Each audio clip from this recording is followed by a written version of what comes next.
Welcome, listeners, to another episode of Listen, Learn, and Love, hosted by Richard Osler.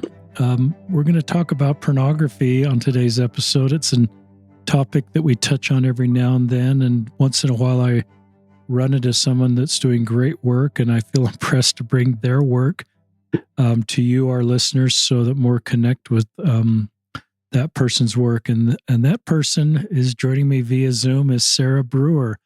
Welcome to the podcast, Sara. Thank you. I am so happy to be here.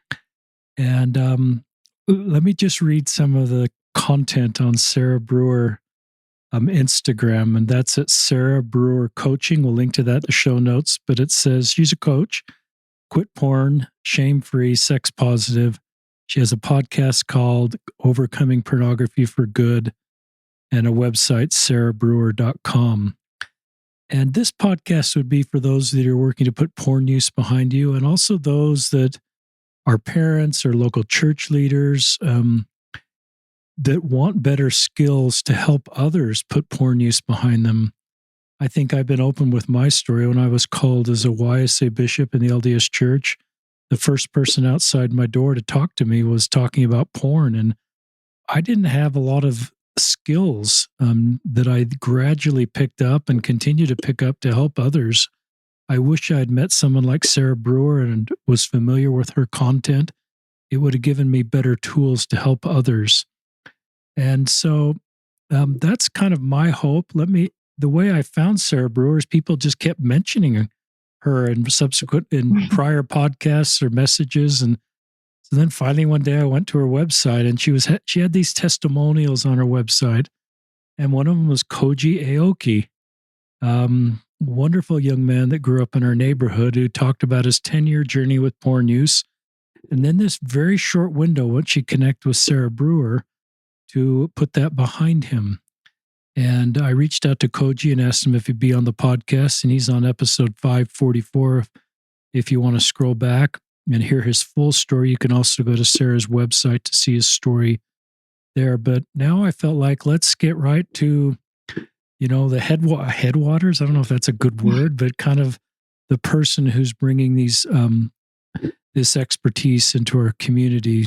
So is that okay for an introduction, Sara? Yeah, thank you. Yeah, that's great. I love speaking to leaders too, and to congregations. And I did a training with leading saints recently. And what I'm going to talk about is similar to what I talked about with leading saints. So I think it's applicable, especially I want people who are struggling with porn to hear this, but anyone who feels a little bit of a spark, maybe this will help me with other people in my life, parents, leaders, friends, anyone. So it can be so beneficial for everyone, because it's not it's a pretty common thing that you hear about, especially you're in the LDS space, and so you're very likely going to have people in your life that are struggling with this. And that is really true. So what I thought we'd do is maybe I'd ask Sara to share a little bit about her story, how she got in this space. That might be helpful for others that are considering their path, what they'd like to do for a career, and then talk about the principles that she generally shares with others. And then we want to make sure, at the end of the podcast, to connect with Sara's resources that are on her website. She's a number of resources, if you want to go a little further, that she offers to you that can be helpful. So with that, Sara, tell us a little bit about how you got in this space. Yeah, okay.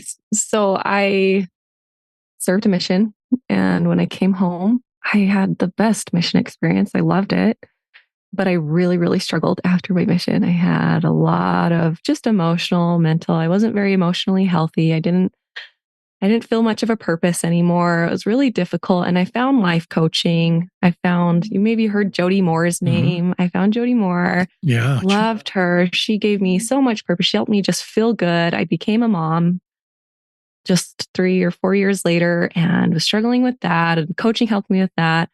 Anyways, I was going to BYU at the time and getting my degree in therapeutic recreation, and I was finishing up my internship and about to go get my license.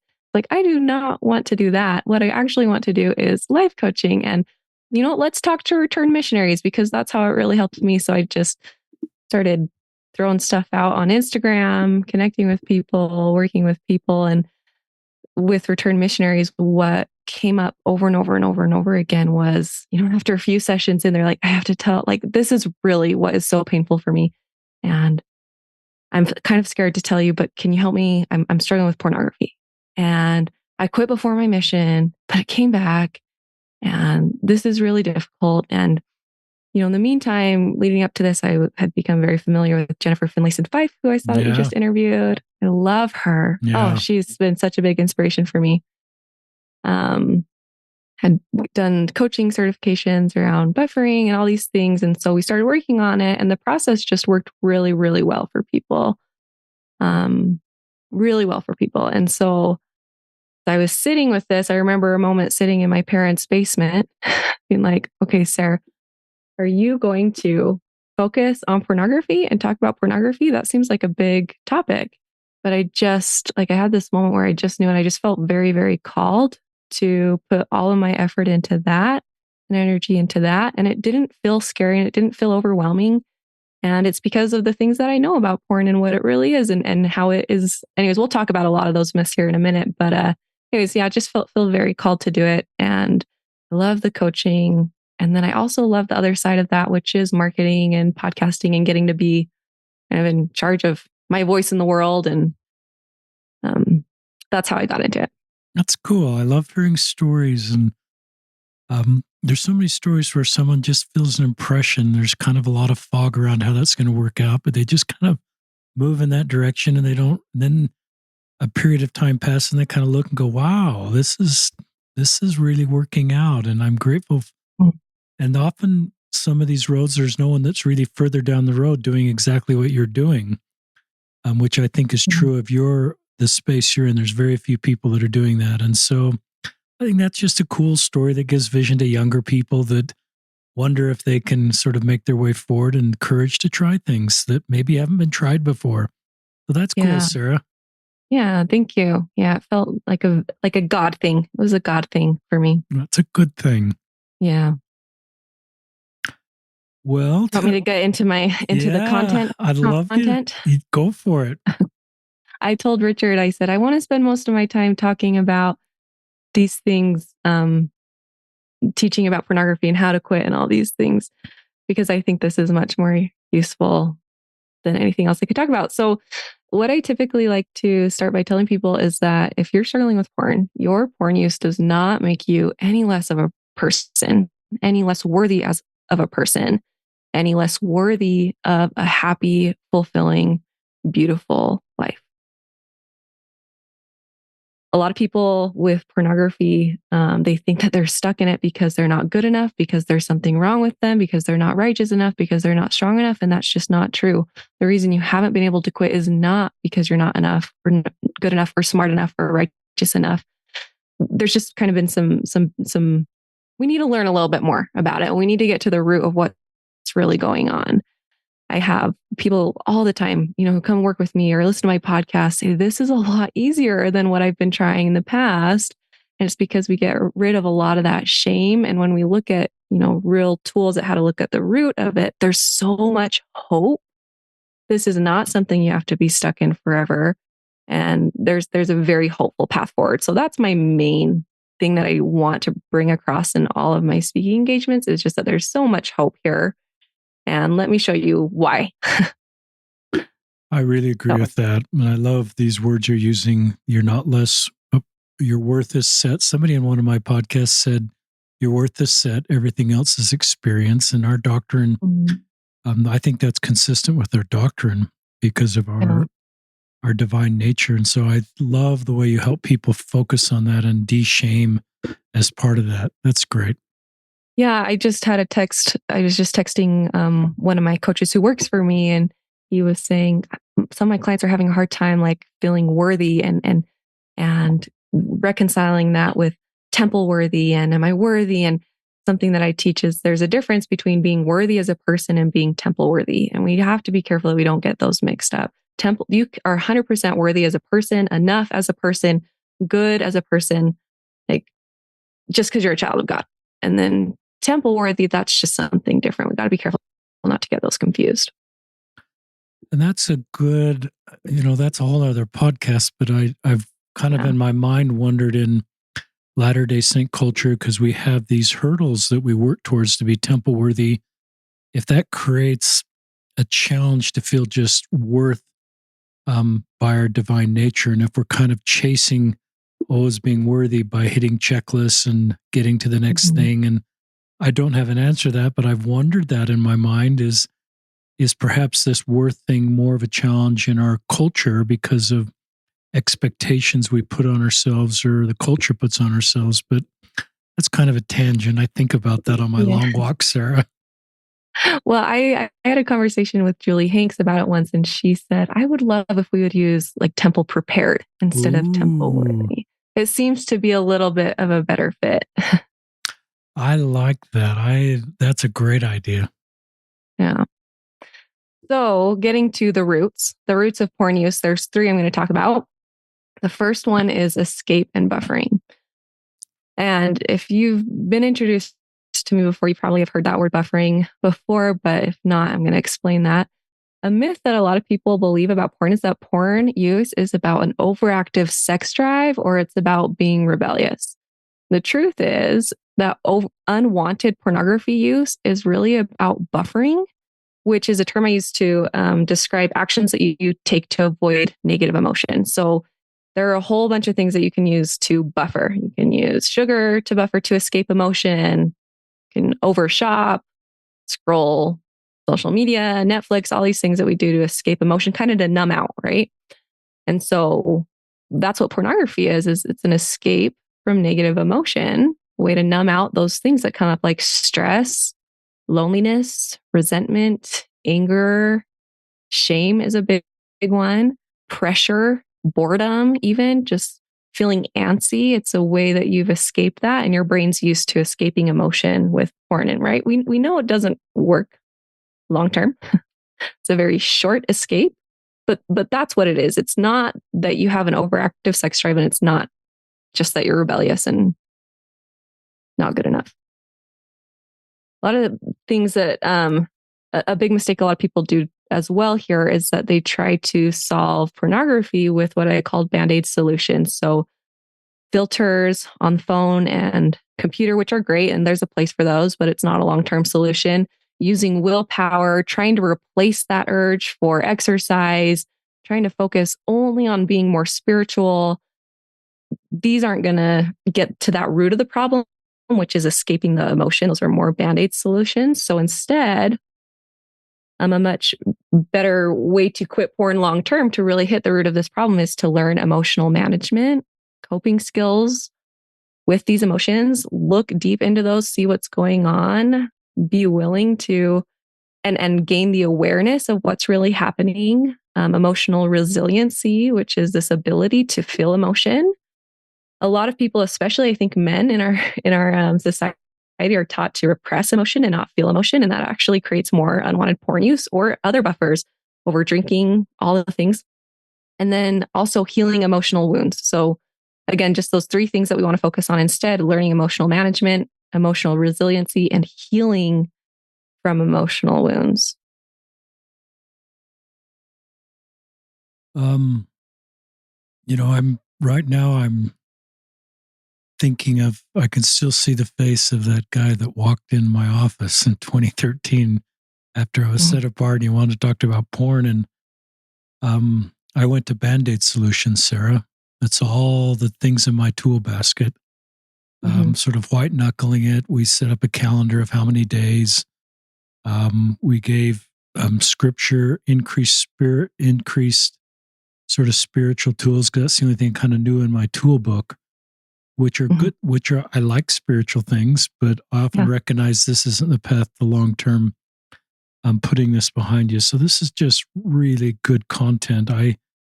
And the Band-Aid solutions are the things that maybe are easier for me to understand or recommend or from Mhm. my worldview, but I recognize that you're helping us understand a long-term solution here. So Yeah, and this as is leaders too, right? I mean, it's not your fault.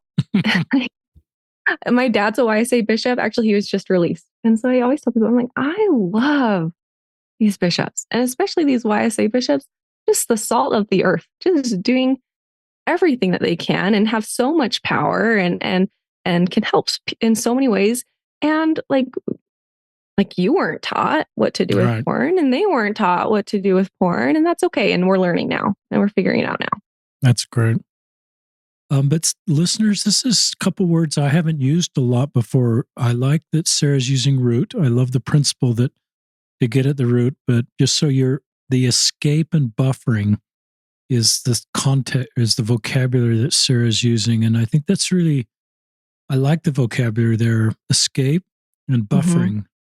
Um, and I love the normalizing of emotions that you're doing in this part of this process, often what we might call negative emotions. But and for men, some of those emotions aren't sometimes socially acceptable for Mm-hmm. men to feel these. So I love the way you connect to the dots that sort of deal with these emotions. Often that leads to, acting out in inappropriate ways. And that's back Mm-hmm. to escape and buffering and understanding the root. So keep sharing this first root.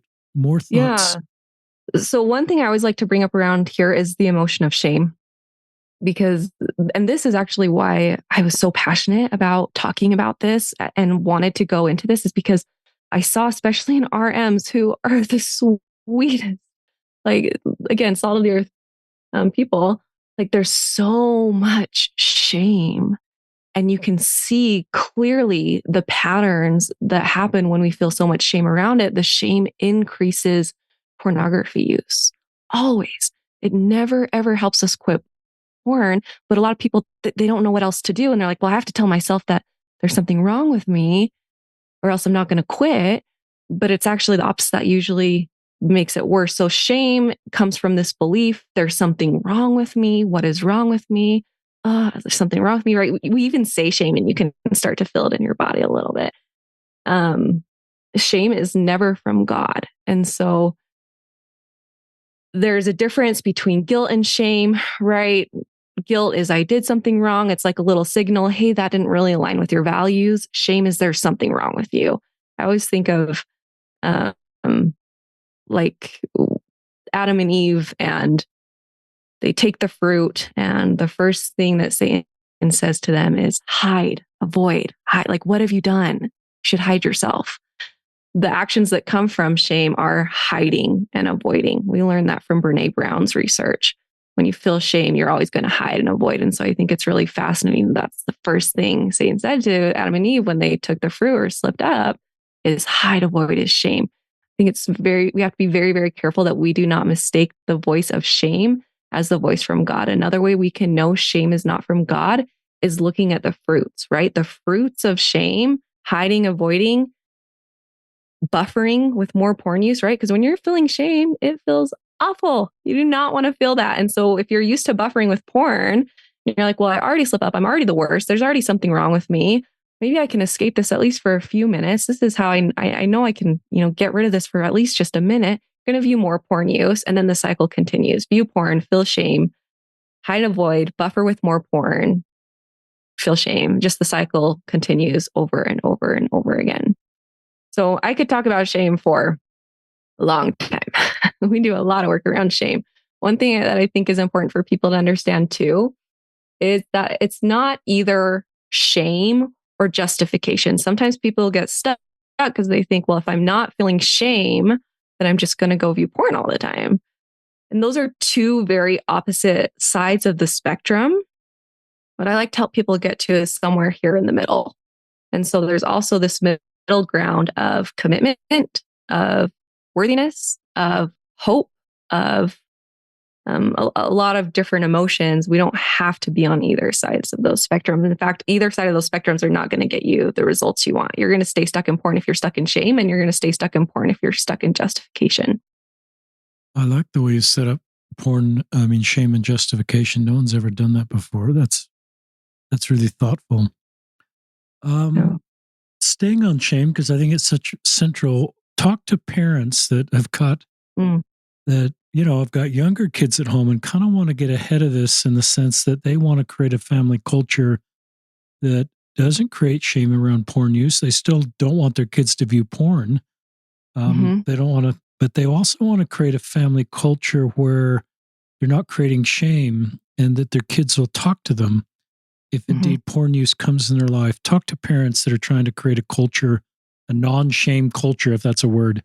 Yeah. So one of my favorite resources is the Instagram account Shame Free Chastity. And she is one of my friends that I've talked to quite a bit. And she is actually a researcher around sexuality at BYU. And that's what she's going to school for. And what the research is showing is that the best way to protect your kids from porn is to have open sex talks and to make it a very normal part of conversation and make sex not a shameful thing.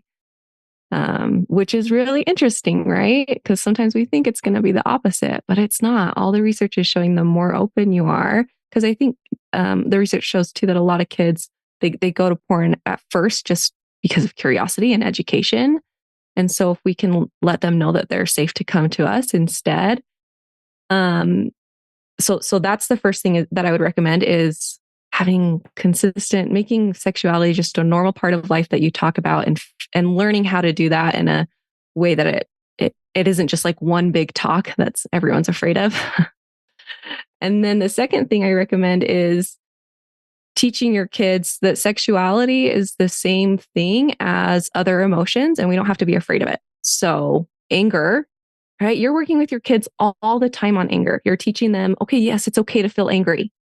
And when we feel angry, we don't bite our brother. We don't kick and punch and scream. It's the same thing with sexuality. Yes, like you're going to feel these things and that's normal. That's a good thing. And just because you're feeling these things doesn't mean we have to respond in these ways that we don't, that aren't healthy and safe for you right now. That was great. Talk to church leaders that want to create a culture in their area of influence, a young women's organization, young men's Mm-hmm. award, where they're trying to just be more thoughtful in their vocabulary about this. So people that are working through porn use will be more likely to put it behind them. Mm-hmm. Yeah. And hopefully here as we keep going through roots, it'll also help this too. But Good. just being very careful how we talk about people who struggle with porn, right? Like I always think of this video I saw growing up that was well meaning, but I think it was, one frame, the guy's looking at a computer and, he's looking at porn is what they're trying to convey. And then the next scene, like the family's leaving him. And, like, like, oh my gosh, how much fear and shame is in that messaging, especially for teenagers that are learning and growing and trying to figure things out. What we have to remember is like this younger generation, we have the internet all around us. There's no way that we're going to be able to avoid this. There really isn't. And so the goal isn't for kids to never look. The goal is that they learn how to be better, learn how to control themselves and their emotions, learn safe and healthy sexuality, and that they learn how to do that without hating themselves, that they learn how to make mistakes and get better. The I think if we can change our mindset on trying to be perfect and trying to help all the kids and the youth be perfect, instead trying to help them grow and feel grace and love, and that's going to help them change so much more than these like hard hammer, like you look again, here's your punishment, or you're going to have this taken away if you look again. That creates a lot of pressure and shame and usually leads to more porn use, which I'll probably talk about here in my second and third point. Yeah, that's excellent. I think about the content I've heard from church people about this subject, and I would agree with what our leaders teach, that porn's a sin, and the goal is to put it behind us. But the way we've talked about it, generally, now that I've sort of tried to understand this better, creates shame. The last church leader I heard talked about was in the plague of pornography, and I sat in that meeting and I thought about any of the good men or good women in that meeting that are viewing porn and trying to put it behind them, and I'm not sure that helped them. I think they, Yeah. just it was I that's my impression of that. Maybe some people were helped by that jolting message and they needed to be jolted. But my experience is people are jolting themselves enough, and That's my experience too. they're their own worst enemy, and that's Satan taking them to really dark, shame filled areas. And then to your point, it's really hard to pull out of that. So it's what I see, especially because I worked so much with people in LDS and other Christian spheres. That's the biggest thing that keeps people stuck in porn is the shame and the self-hatred around it. And then you're not going to talk to anybody about it, which just right, like the Sara Brewers in the world. So another trusted people in their lives. Yeah, the plague thing. I heard this from my brother-in-law. I love this way of thinking this way. He said, think about a plague. So we think about COVID. We just had COVID. There's a plague going on in the world. If you got COVID, if you got the bubonic plague or whatever, would you go sit in your room and be like, oh my gosh, what is wrong with me for getting this plague? What did I do? I am the worst. What is wrong with me for getting this plague? No, you wouldn't do that at all. You'd go to a doctor. You'd be like, help, I have the plague. Wow. And I kind of like to think of porn in that way too, especially, younger generations, you're born into a world where it's everywhere. You're born where there's, and we're in a very hypersexualized culture. Looked at it, we're going to be okay. We're going to find some ways to quit. And it doesn't mean anything's wrong with you necessarily. Love that. Are you ready to go to route 2?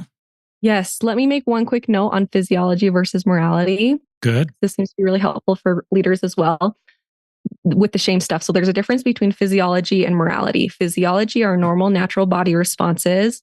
Morality is what you do with those body responses. So physiology, hunger cues, tired, sexual urges. It is not a sin to have a sexual urge. And a lot of my clients get stuck in that, and it keeps them from making progress. Morality comes with what you do with that. And so if we can help our people understand that too, it'll help them get out of the shame and help them with these other tools I'm going to talk about in a moment. Good. So route 2, over desire. Over desire, how I explain this is maybe it's a witching hour, it's 10 p.m. and you just always have urges for porn at 10 p.m. or every time you're out of town or whatever, just these things that trigger us. A myth that is common here is that desire and even compulsion for pornography means that your brain is broken. That is a myth. That's not true. The truth is that over desire is learned and can be unlearned. And it's actually a sign that the reward system in your brain is working correctly. So I love to illustrate this with Pavlov's dogs. If you've taken any basic psychology course, you've probably heard this before. Pavlov, he had a bunch of dogs and he trained them to salivate at the sound of the bell. So what he would do is he would give the dogs a treat and ring a bell, give them a treat, ring them a bell, give them a treat, ring a bell, give them a treat over and over and over again. And pretty soon these dogs started to associate that sound of the bell with a treat. So they would salivate when they heard the bell. They didn't even need to see the treat. They would just salivate whenever they heard the bell. Now, the other part of this experiment that's really empowering is that Pavlov wasn't just able to train them to salivate at the sound of the bell, but he was able to train them to stop salivating at the sound of the bell. And what he did, it's very simple, is he rang the bell and didn't give him a treat, rang the bell and didn't give him a treat, rang the bell, didn't give him a treat over and over and over again. And the dogs were pretty miserable when this was happening for the first little bit, but eventually they stopped associating that sound of the bell with the treat. So they would hear the bell and not even salivate. We can do this with pornography as well. There are a bunch of triggers, emotions that, you've used porn to escape from. And so your brain is just going to remind you anytime you're feeling anxious. Oh yeah, remember porn's the solution. Witching hours, certain places, whatever that is. You've trained your brain to want pornography at these times. And you can train your brain to quit this over desire as well. How we do this, a few really important key things here is like if Pavlov would have just stopped ringing the bell for a few years, the dogs still would have started to salivate at the sound of the bell 2 years later. And so they had to go through the process of hearing that bell and not getting the reward. They couldn't just avoid it.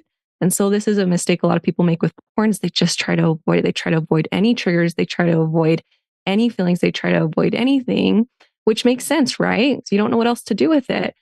But a really better long-term solution is to go through this process of having the urge, hearing the bell, right? And not giving yourself the reward to decrease that over desire. How we do this is through mindfulness. And this is what all the studies are showing too. My friend Shane Free Chastity talks about these a lot on her page, that mindfulness is the best solution to quitting porn, the best thing that we can do to really help us quit porn. So when you have an urge, you have three options. You can, one, use willpower, like go away. I should not be feeling this. There is something wrong with me for feeling this. Ew, what is wrong with me? Go away. I do not want you there. What this is like, it's like holding a beach ball underwater. And what typically happens, right? If you hold a beach ball underwater, what's it going to do? It's going to pop up. A lot of resistance. It's going to pop up. That happens with emotions and with urges too. So when you hold that urge under the water, happens is it pops up. And so people swing back and forth between willpower and then the second option, which is reacting and giving in and indulging. So we can willpower for a minute and then we just give in. We can willpower for a minute and then we give in. There's also a third option when we feel this urge. And this is what I focus a lot on and teach my clients a lot of, is we can learn how to allow this urge to be there without giving into it. It's not pushing it away. It's like, instead of having tight shoulders, we're just breathing, letting it be there, letting it make its way through your body, feeling the discomfort in it, but not demonizing it, not being afraid of it, just letting ourselves feel it the same we would with anger, the same we would with whatever emotion it is. And when we do this, it actually allows that to pass through our body. It doesn't get stuck. I talked a lot, so I want to pause for a moment in case you have questions. That's powerful. When I remember Koji's story, that's the thing you taught him that was the game changer for him. Mm-hmm. I mean, 10 years he went through, these other strategies, and then you taught him that principle, and that was everything for him. Yeah. And maybe not everybody has that dramatic of a story, but for him, living with the urge, living with the emotion, the mindfulness of just processing that, and then your vocabulary of letting it pass through you. Mm-hmm. I've certainly been in the camp of the white knuckling it. The longer you can white knuckle it, I think that's probably the same as the, willpower. But I love your visual of the beach ball under the water. That it just, there's probably some success stories of people that white knuckled it and eventually that got them to the finish line. Wouldn't want to diminish that but my experience is that is the beach ball. And what you just taught is the long-term path to healing. Yeah. Yeah, it's really powerful. And it also requires not feeling so ashamed of those emotions when they come up. Because if you see those emotions and you're afraid of them and you're ashamed of them, you're going to automatically willpower out of them. Yeah, I like that. I like normalizing triggers and emotions. I think I've been using those as synonyms, and just that's part of life. And that's a normal thing. That's the way our bodies are wired. We're wired for all the things that you're explaining. And it's just sort of, once you take the shame out of that, it is really helpful. Yeah. Yeah. What this requires too, that I like to make sure to bring up, is that it requires getting out of all or nothing thinking. So I have to quit right now, cold turkey, or I have to do everything perfect right now. That keeps people stuck in the willpower given cycle too. And so instead, just taking it slow, growth mindset over perfection mindset, step by step by step. Number of days without porn isn't necessarily a great indicator. A better indicator that I use with my clients is how many of these urges are you sitting with without giving into them? How many times have you practiced this mindfulness skill? That's going to help you make a lot more progress than just trying to willpower it for a number of days. Okay, so recognizing that's pretty powerful. So many people I've worked with I've heard one guy told me he had a calendar up in his room and would check the days on the calendar, and his roommate even saw it. They were kind of trying to support each other, and I thought there was some good in that. but I just recognize, but you didn't give up the calendaring idea, but you didn't make it about not viewing porn. You made it about managing the urges. Mm-hmm. Um, Yeah. and how that is a measure of your long-term success in this space. And that's really unusual. I agree with that, but I wouldn't have understood that 5 or 6, 7 years ago. So that's a Yeah. really powerful principle, listeners. And as part of this sort of paradigm shifting I'm seeing in our community of how to talk about this subject. So that's really helpful. Yeah. Good. Yeah. Thank you. We can still quit porn. Absolutely, you can. And we can drop the shame. And I like to think of porn, like seeing the porn use is like the tip of the iceberg. Underneath, there's so much more. There's so many other things causing it.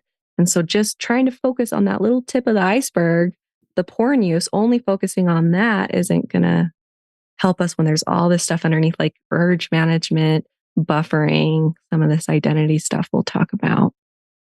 It's great. So the third root, last one I want to talk about is identity. Something that I hear often from clients is this belief that this is something they're going to have to struggle with forever. And maybe it's told to them by parents or leaders or just well-meaning people who really they're trying to offer some support, right? This is something you're going to have to struggle with forever. And I love you and we're going to get through this. But the truth is that many people quit porn and it's not a life sentence. It doesn't have to be a life sentence. I like taking people all the way through that because a lot of people get stuck here where, well, I can manage this. I can learn how to manage my urges and I can live a great life and struggle with this. We can even take it a step further where you can really become someone where this isn't a struggle for you anymore. And people do it and you can too. It's just something, we probably don't hear about it as often as we hear about people running marathons or becoming athletes or, whatever.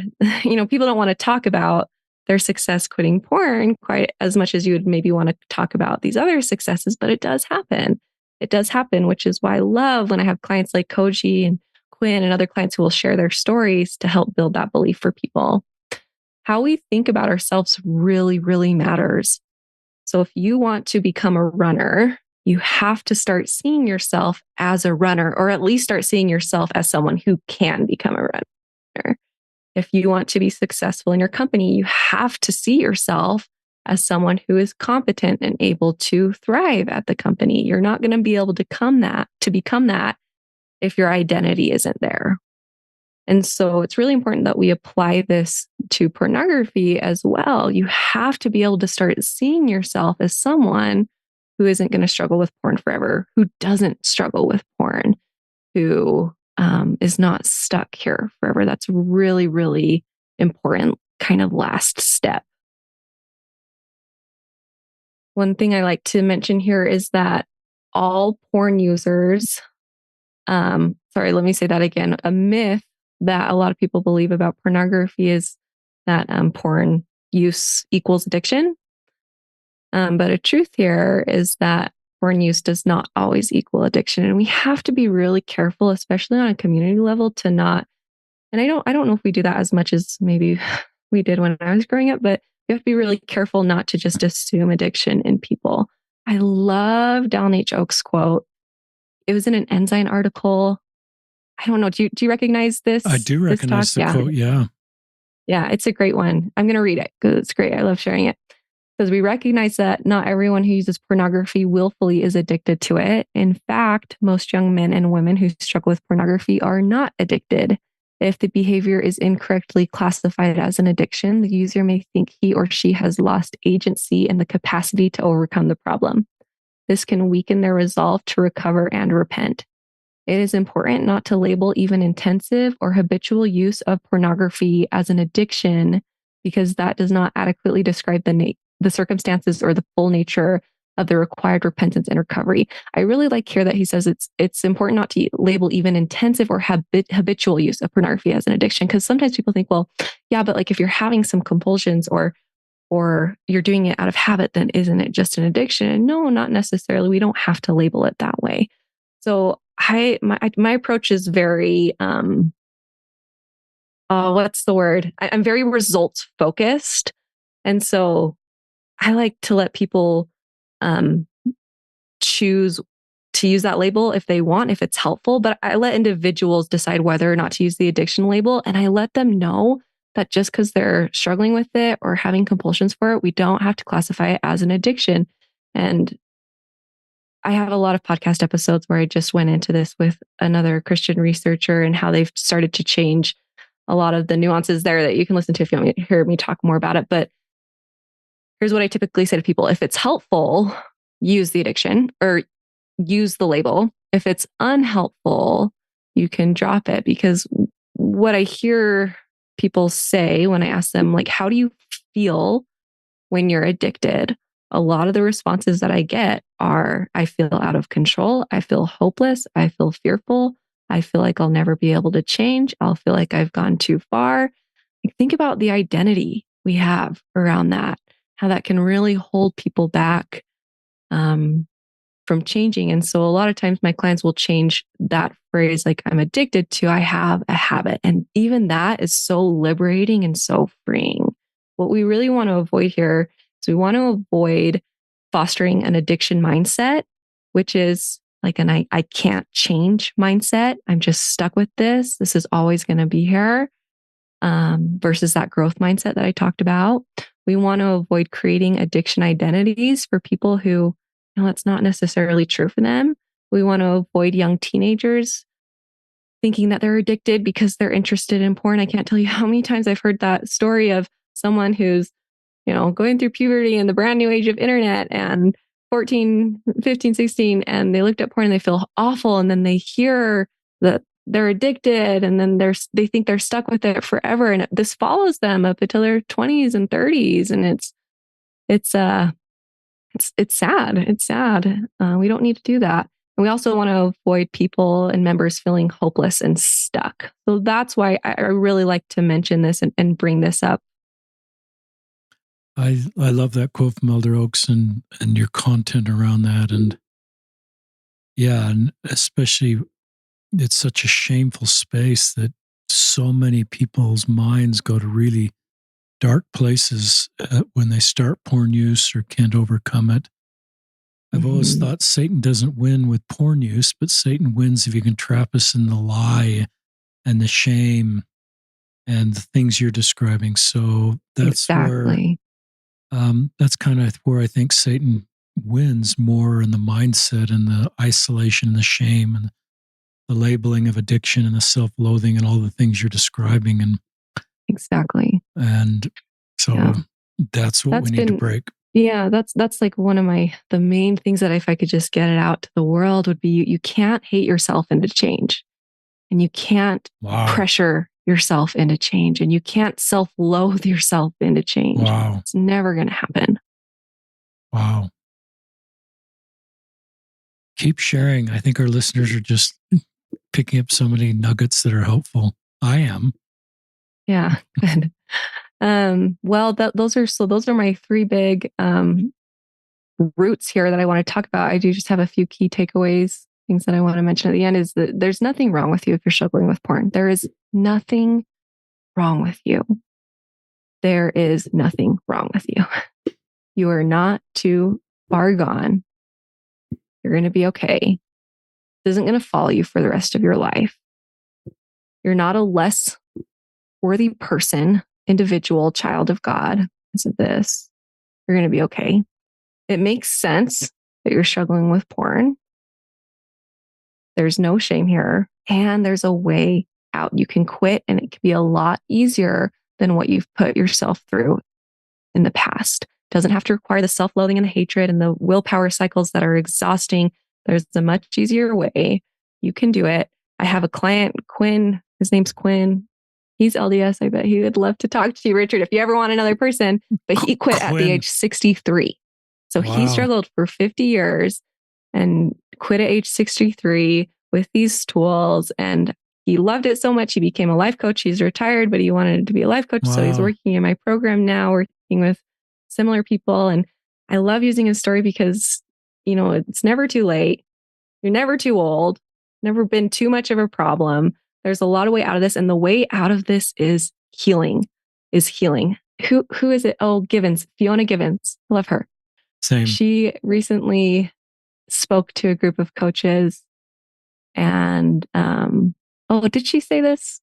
Why do I think? Anyways, hopefully I'm not quoting her wrong, but she talked about the word trauma, and well, they talk about this a lot in their book. Is just healing, this mindset of healing, and she talked specifically a lot about trauma and the purpose of the gospel, the purpose of Christ is healing, and how we change is we heal.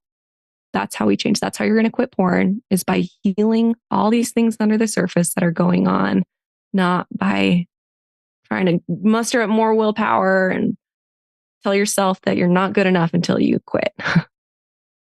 Love that. Is it okay if I ask you some questions? Sure, of course. I'm kind of still in the YSA world, so these answers might be a little different for a married couple, but yeah, I'm sure you get these questions. Okay, I'm a YSA young man, I guess, or a YSA young woman, and I'm viewing pornography. I'm starting to get in a serious dating relationship. We're kind of to the point where we're exclusive, but we're not engaged. Should I solve this on my own? And even, or should I open up to my dating partner about my porn use? If you're in a pretty serious relationship with someone, I would always recommend to, when you feel safe, to open up about it. Problems with spouses around pornography, typically a lot of the pain and the suffering comes from feeling lied to. And people are very supportive and willing to work through stuff with you most of the time. It's when they feel lied to that a lot of that hurt and pain comes from. So you don't have to tell someone right away, right? You don't want to tell someone when you first start dating. But if you're getting into an area where you could maybe be engaged, it's going to be different for every relationship. And you're going to know the answer. Like, ask yourself and ask your intuition and ask God. But we always want to push you on the side of transparency and committed relationships. I like that answer. And somebody taught me the term betrayal trauma. Yeah. For somebody that's been in a marriage and there's been something going on and there hasn't been open transparency. I like your word that the behavior is partly the challenge, but the trust is perhaps bigger, and there's real big betrayal trauma. Talk about, okay, Sarah, I'm not viewing porn. I'm back to pretending to be a YSA. I'm not viewing porn. I'm in a pretty steady relationship. My partner just opened up about porn use. I've heard some church leaders actually say you should run from anybody that you're dating that is working, that is viewing porn. So give me some counsel on what I should do. I do not agree with that statement that you should run from anyone who's viewing porn. I know the most amazing people. And I want to cry right now because seriously, the most incredible people, amazing, wonderful, wonderful, very worthy husbands, fathers, all the things have struggled with porn in the past. Porn use is not an indicator of well, whether or not they're going to be a good partner. There's a lot of, it's like that iceberg tip, right? What's under it? What's happening? Are they willing to change? Are they willing to come to agreement with you with what you want in your marriage? Are they coercing you into stuff you don't want to be doing? Are they following your boundaries? That's a much better indicator than whether or not they're looking at porn, in my opinion. I share the same opinion. It took me a while to get there, but just like you, to sit with the credible men and women working to solve porn, more men than women, in my experience. And, I wrote in my book, and I'll reference that a little bit at the end of the podcast, just that there are some of the men in my YSA ward that are working to solve porn that if theoretically they're asking for my daughter's hand in marriage, I would grant it because I know who they are. And I know this process is refining them in a way, compassion, empathy. I know they're going to be a better husband and father because of this road. And Absolutely. there's some men that I wouldn't let my daughter marry that didn't have any porn use. And so Yeah. these sort of checklist rules that we might say in our potential spouse. Being a virgin is another one that I probably would have said I want. In fact, I did say this back in my day. I want to marry a virgin, but I think the cure. I wouldn't say that anymore. Mhm. I did marry a virgin. If anybody knows my wife and is wondering where's some backstory, sorry, my wife. I would look for virtue, and I would look for the core bottom of the iceberg character of that person. So um, I think Satan wants to see us as second class citizens if we've messed up in any other way. And I think the Savior wants to see us as first class citizens and take advantage of our atonement. But I don't, I've noticed a pattern that those that work really hard on these things often develop wonderful skills, Christ like attributes and gifts and Mhm. skills that help others. I've also felt porn may be peaking because of life coaches like you, but also as the people that have worked through porn. It's so different compared to my age, where this is the first generation dealing with sort of 24/7 that I did never have to deal with. And so this is going to be the Mhm. generation to be the fathers, the mothers, the leaders, and they're just going to have better skills, um, much better skills than I had in my generation to help others. And so that future husband may be just the right father for his sons because he has some experience in this space. So Yeah. I don't like this checklist, and I think a spouse needs to give permission if they feel like it's the right decision to end a relationship because someone is viewing porn. I would say you've got to figure that out for yourselves and get personal Mhm. revelation. But outside voices that try to get between you and personal revelation with a blanket statement, I don't think is helpful. And you've got to Yeah. really see the person. More thoughts on that come to your mind, Sarah? Yeah, right. I just love what you're saying. I love what you're saying. And even in more committed relationships, there are Yeah. people who they find out their spouse is viewing porn and there's some betrayal trauma and they're still willing to work through it. And it ends up being, I have friends who like they have the most beautiful marriage relationship, even after like huge betrayal trauma stuff, and other friends who it was the most healthy thing for them to leave. It's just not as simple as did they view porn or are they viewing porn? There's so much else that's under there that you have to look at. It's really, really helpful when we understand that porn is a buffer. Like porn is a way you escape emotion. And so it's like the same thing, maybe you overeat to escape emotion, or maybe you, whatever it is to escape emotion.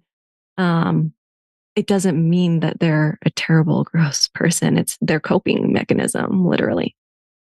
And yeah, I would assume you have stories of people that porn use was found out by a partner in a married relationship, and Mhm. it caused a lot of pain at first, but it may have Yeah. been the path to healing their relationship because there was just stuff at the bottom of the iceberg that was not being addressed, and their Yes. skills in their inner relationship weren't there. It was just a Mhm. lot of stuff not being talked about, and so they had this blow up in kind of a painful, negative way. And you're right. Some their marriage man, but some it may be they look back and go, that was painful, but that Mhm. was the beginning of healing our relationship. And we are in a so much better place now Yeah. because of the skills that have come into our marriage. So Mhm. I would assume you've seen stories like that. Yeah, I'm going to name drop my friend Lindsay Pullman, who this is her story and it's amazing. And she is so great at helping the women who are coming out of this betrayal trauma. And she works in my program because I beg her to come because she's so good. And this is her story and what it requires. Because I mean, we could spend another hour talking just to spouses, right? Who find this out. And there's a lot there.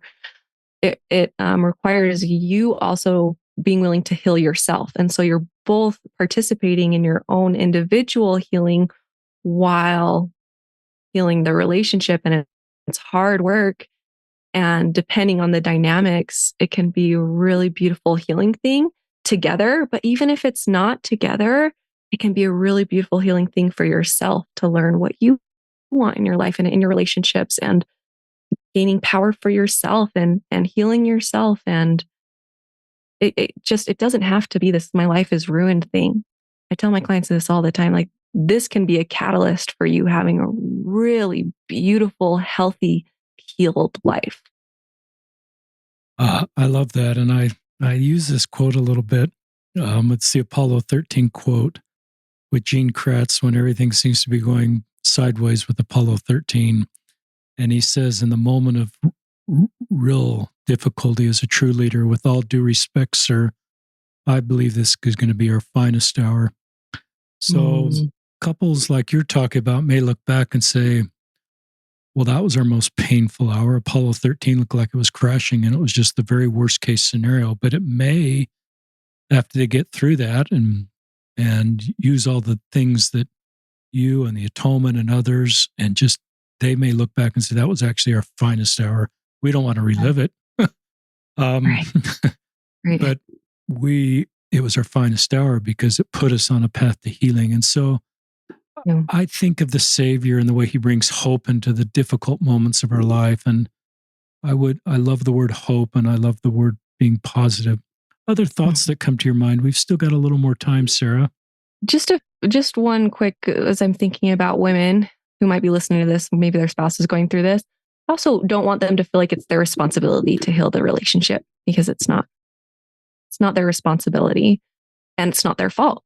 It is not their fault ever that their husband is looking at porn. Sometimes couples get misguided information that, well, you need to have more sex with him and then he'll be okay. That will not solve the problem at all. It's not your fault.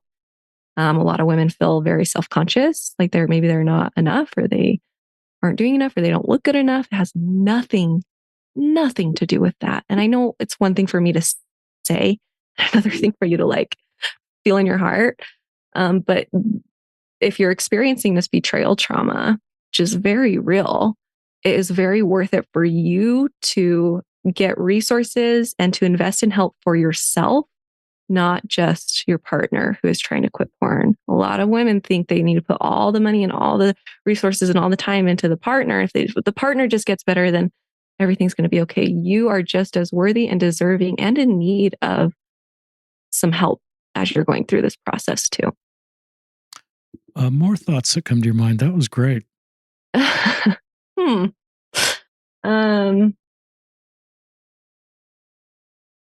love that. I don't know, Richard. I think that, because in our culture, coming up at the blank. I think our natural reaction when something goes wrong is that it's our fault. When we have a kid that chooses a different path, when we find out just people are making decisions around us, I think it's easy for us to internalize that and say, and perhaps women do this more than men in general, just something is wrong in my formula here and it's my fault. And men can, in the situation we're talking about with men viewing porn and women not, and becoming aware of that, I think I get where they would think this is my fault. And a man, and I don't know that vocabulary, that gaslight or sort of doesn't take responsibility, could put it all, isn't able to look inward and say, no, this is my problem, and versus I'm not going to deal with this. It's not my problem.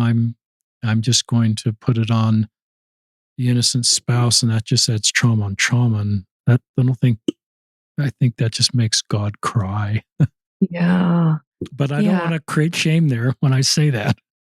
But I'm not comfortable with men that, not only are looking at porn, but then make their wife the villain as part of the process. Yeah, you're absolutely right. You're absolutely right. It's a very valiant thing to take responsibility for what's going on in your life. That's not shame. Taking responsibility isn't shame. It's very valiant. And most of the clients I work with, they aren't doing that because they're people who want to get help and are showing up. But that absolutely does happen. And I'm glad you brought that up. So if anyone is in that position, they can see it for what it is. One thing that came up though, too, that I have had happen and come up with my clients, and especially because, your podcasts, we talk a lot about LGBTQ plus communities, individuals. There is a whole other level around being gay or looking at gay porn or discovering this sexuality aspect that can happen for people around pornography. And that's a whole other conversation. But I did just recently do an interview with TJ Yeah, Thomas. he's terrific. He's amazing. I love him. And Yeah. we talked about that for a long time, specifically LGBTQ plus and pornography. And his story is amazing around this. That's on my podcast for listeners who might be struggling with that. I assume there's perhaps a double shame formula challenge here. Is there shame, Yeah. a culturally developed shame that I don't think exists naturally, that's a learned shame around not being straight, and then viewing porn, gay porn, if you're not straight, if you're gay or lesbian, and then the sort of the double shame. I'm making up vocabulary here that makes perhaps that even a harder road. I've always felt porn viewing is a window into someone's sexual orientation versus something that changes someone's sexual orientation. Yes. Some people sort of say, well, that's why you're not straight, is you got all messed up with gay porn. So I don't believe that. I'm saying I'm still inviting people not to view porn. But separating sexual orientation porn is important. But I love your sort of double shame that some people feel. Yeah, that's one of the myths TJ talks about in that episode is pornography does not create a different sexual orientation. It's a window into it. And if you're noticing that, oh wait, maybe there's some stuff here that, and then there's the shame that's culturally learned about having these, learning how to just make friends with your sexuality and not demonize it and love it for what it is actually one of the best ways to stop unwanted porn use. Because the unwanted porn use happens when we really hate that sexuality and we hate that part of ourselves. We just want it to go away. We just wish it wasn't there. I've never quite linked some of that together. I've certainly linked the two categories, but I've never linked them the way you did and the way TJ did. That's very helpful. Listeners, check out TJ's podcast. Is that on TJ's channel or your channel? It's on mine. So go to Sara Brewer. She's got a list of podcasts at sarabrewer.com, I think. Mm-hmm. And you can check out that podcast. I sometimes talk about, if it's okay, those of you, I look at our doctrine and I look at the prodigal son just for a moment. The prodigal son is sort of the worst case scenario of sinning. He sinned against his father. He sold his inheritance and he went to the faraway land in a life of riotous living. And I think Jesus sort of set that up as the worst case scenario to make sure this parable applies to all of us. And in that moment in Luke, the prodigal came unto himself. And those are kind of God-given moments where he wasn't full of shame. He was actually hopeful. But he decided to come back to his father, but he sort of decided ahead of time, I'm coming back as a second-class citizen, and I'm going to be a servant. And then we know the parable, the father created no shame around him coming back. There was no groveling. There was no cold shoulder. I think the Savior set that parable up to be the most dramatic, that when we come back, that we have a loving Savior or loving heavenly parents that wrap their arms around him. And that father tore out of the field and ran towards his son. No shame. Zero shame. Put his arms around him, kissed him. And the young man kind of looked at his father and says, why are you treating me this way? I've sinned against heaven and thee, and no more to be called thy son. And then to signify he came back as a son, he put a ring on his finger and a robe on his shoulder. And it forever answers the question. Satan wants us to come back. Satan doesn't want us to come back. He wants to keep us in that whirlpool of self-loathing you've talked about.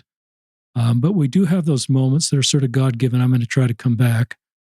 He wants us to. So that to me is the most power. It's my favorite parable in the scriptures. It helps me understand the character of heavenly parents, our Savior, who's already paid the price. One of the shame feelings you have is I've messed up again, so I'm just adding to the Savior's burden. Every time I mess up, it's just, and so that's not our doctrine. Our doctrine is he's paid the price and he loves to forgive.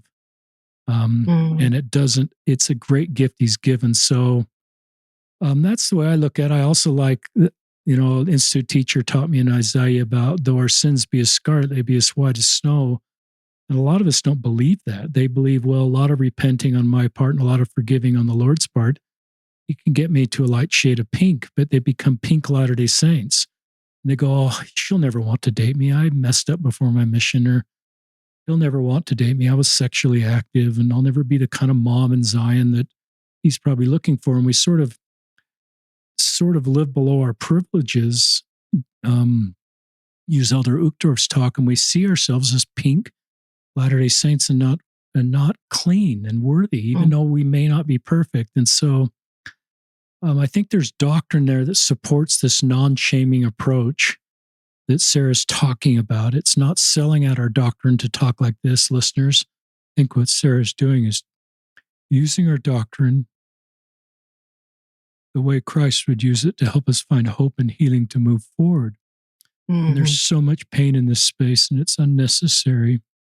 And so I'm really great. And I'm tenderhearted because I've met those people that you've met with, and they're the best of the best. Yeah. So any final thoughts, Sarah, before we sign off? Oh, thank you. I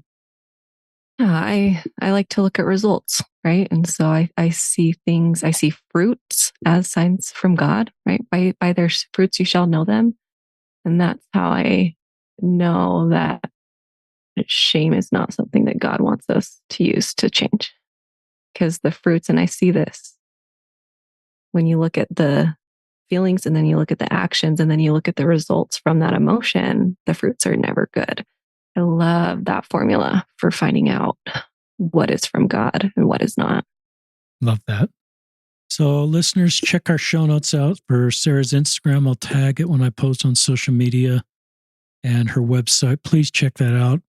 After you've done that, if you want to, I have a book out there called Listen, Learn, and Love, Improving Latter-day Saint Culture. And chapter 4 is Ending Porn Use. And it pretty consistent with the things Sarah's sharing in that chapter may be helpful to you as you're working to get better principles to solve this. But Sarah Brewer, thank you for the work you're doing in our community and beyond. And just your courage to step in this space and taking not only your coaching skills, but your communication skills and your marketing skills. Your Instagram is terrific. And sort of coming from a marketing standpoint, you're very gifted in that space and helps people connect with your content.